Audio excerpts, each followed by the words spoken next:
तो आज का जो टॉपिक है वो है गुप्त वंश के बाद। ये बहुत गुप्त वंश के बाद कौन कौन से वंश रहे हैं, ये बहुत इंपॉर्टेंट टॉपिक है। जैसे कि आपने इतिहास में देखा होगा कि जब मौर्य वंश की मतलब पतन हो गया मौर्य वंश का, तो छोटे छोटे प्रांत आ गए थे। वैसे ही गुप्त वंश के बाद भी ऐसे बहुत सारे प्रांत थे। यहाँ तो मैंने सिर्फ एक ही प्रांत लिखा और मैं दूसरा प्रांत भी आपको बताने वाला हूँ कि दूसरे कौन कौन से वो प्रांत थे उस समय कौन कौन से दूसरे प्रांत थे। यानी ये तो सबसे बड़ा था, इसलिए मैंने लिखाया है। मैं इसके साथ और भी आपको लिखाने वाला हूं जो कि आपको बहुत कम पढ़ते हैं। वैसे उसको भी बहुत कम पढ़ते हैं जो आपको पता है। अब इसके अलावा मैं यहीं पे लिख रहा हूं, आपको इस चीज के बारे में पता होना चाहिए कि कौन कौन से इसके अलावा जो वंश रहे हैं। जैसे आप देख सकते हैं बल्वी के मैत्रक, इन्हीं के समय थे। ये वंश लिखे हैं ना मैंने, उसी के समय थे। बल्वी के, कनौज के मोखरी, ठीक है। मालवा के उत्तर गुप्त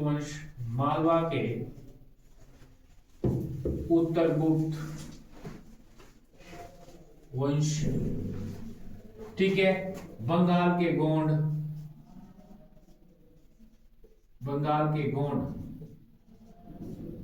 ये वंश भी थे उस समय एक्टिव। याद रखना, जो वंश ये एक्टिव था, यानी कि इनमें से सबसे बड़ा था ये, ठीक है। इनमें से ये सबसे बड़ा था, तो इसलिए आपको इसके बारे में पता होना चाहिए कौन कौन से वंश थे, ठीक है। तो वो सारी चीजें इसमें इसके साथ तुलना करने वाला हूं अभी, ठीक है। अब थानेश्वर का पुष्यभूति और वर्धन वंश, ये मैं दोनों क्यों लिखा, क्योंकि पहले जब ये वर्धन वंश से पहले ये इस नाम से था, क्योंकि इस वंश की जो स्थापना की गई है वो पुष्यभूति ने की है। जैसे कि आपने शुंग वंश देखा होगा, उसी प्रकार अब जो थानेश्वर है ये आपका हरियाणा में है, याद रखना। और ये जो वर्धन वंश है कि हर्षवर्धन के नाम से, आपने हर्षवर्धन नाम सुना होगा, और ये कहां है, कन्नौज में है, ठीक है। यूपी का इलाका आपका, ठीक है। यानी पहले ये इनकी जो उत्पत्ति मानी जाती है वो थानेश्वर मानी जाती है हरियाणा से कन्नौज आया है। और कन्नौज में आपको पता होगा कि यहीं पर त्रिपक्षीय संघर्ष हुआ जो राजपूत काल में आप देखते हो, ठीक है।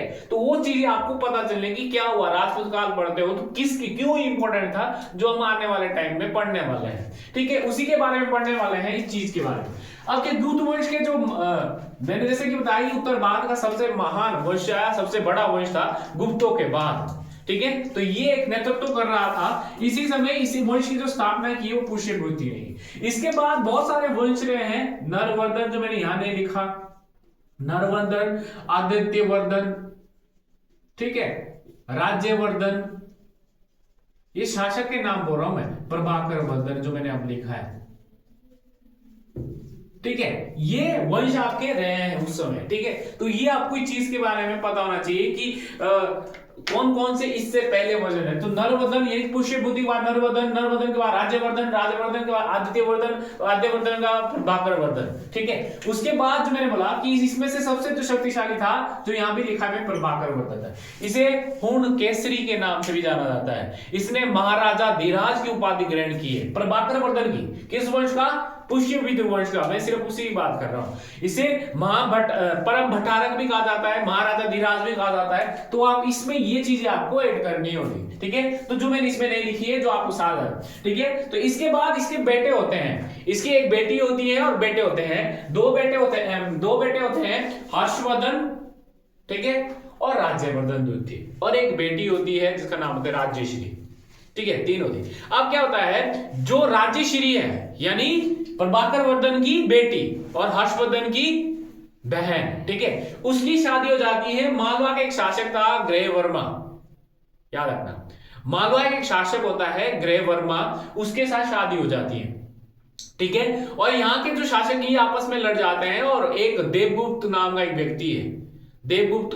व्यक्ति है, उसकी हत्या कर देता है ग्रहवर्मा की, ठीक है। ग्रहवर्मा की हत्या कर देता है, और जिसके कारण बोलते हैं कि जो राजेश्वरी विधवा हो जाती है, मतलब भाग जाती है। तो वो ढूंढने लगते हैं ये सारी चीजें, तो याद रखना। इसके बाद यानी कि प्रभाकर वर्धन के बाद इसका बड़ा बेटा जो राज्यवर्धन द्वितीय था, वो राजा बनता है कुछ समय के लिए, ठीक है। बट वो उतना नेतृत्व नहीं संभाल पाता है। और अगला जो शासन करता है, जो कि आप सब जानते हैं, हर्षवर्धन, ठीक ठीक है, हर्षवर्धन के बारे में। इसी के बारे में आपको एग्जाम में क्वेश्चन आते हैं, तो वही जानना है आपने। देखो हर्षवर्धन के बारे में मैंने डेट भी लिखी है, 606 से लेकर 647 तक, ठीक है। ये इस वंश का सबसे महान शासक था, क्योंकि कवि भी था, संगीतकार भी था, वीणा बजाता था, सब कुछ जानता था, ठीक है। यहां तक कि आपको पता होगा कुंभ का मेला की शुरुआत भी इसने की है, ठीक है। चीन के साथ यात्रा भी इसने की। ये खुद कवि था, क्योंकि इसने किताबें भी बहुत सारी लिखी है, ठीक है। तो इसने बौद्ध धर्म भी अपनाया है। वैसे ये शैव धर्म को मानता था, शिव जी को मानता था, ये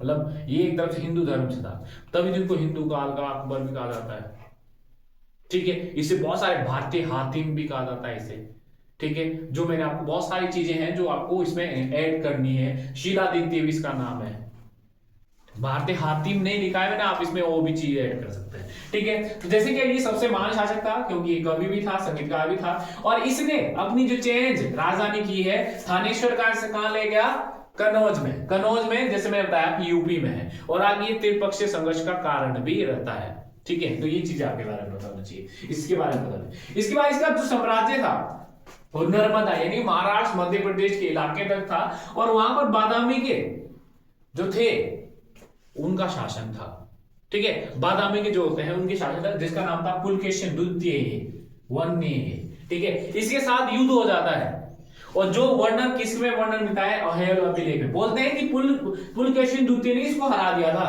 हर्षवर्धन को हरा दिया था, और इसका वर्णन किसमें मिलता है, ऐहोल अभिलेख में। ऐहोल अभिलेख लिखी किसने, ये भी आपको बताना चाहिए, रवि कीर्ति, ये भी आपको बताना चाहिए किसने लिखी है, तो ये भी कई बार पूछा जाता है ये किसने लिखी है, तो रवि कीर्ति किसने लिखी है, तो ये आपको पता है। ये इसमें वर्णन मिलता है कि भाई इसने हरा दिया था इसको, और इसी के समय याद रखना चीन में इसने अपने राजदूत भेजे थे, यानी कि ये चीन के साथ भी इसने अच्छा समझौता किया है।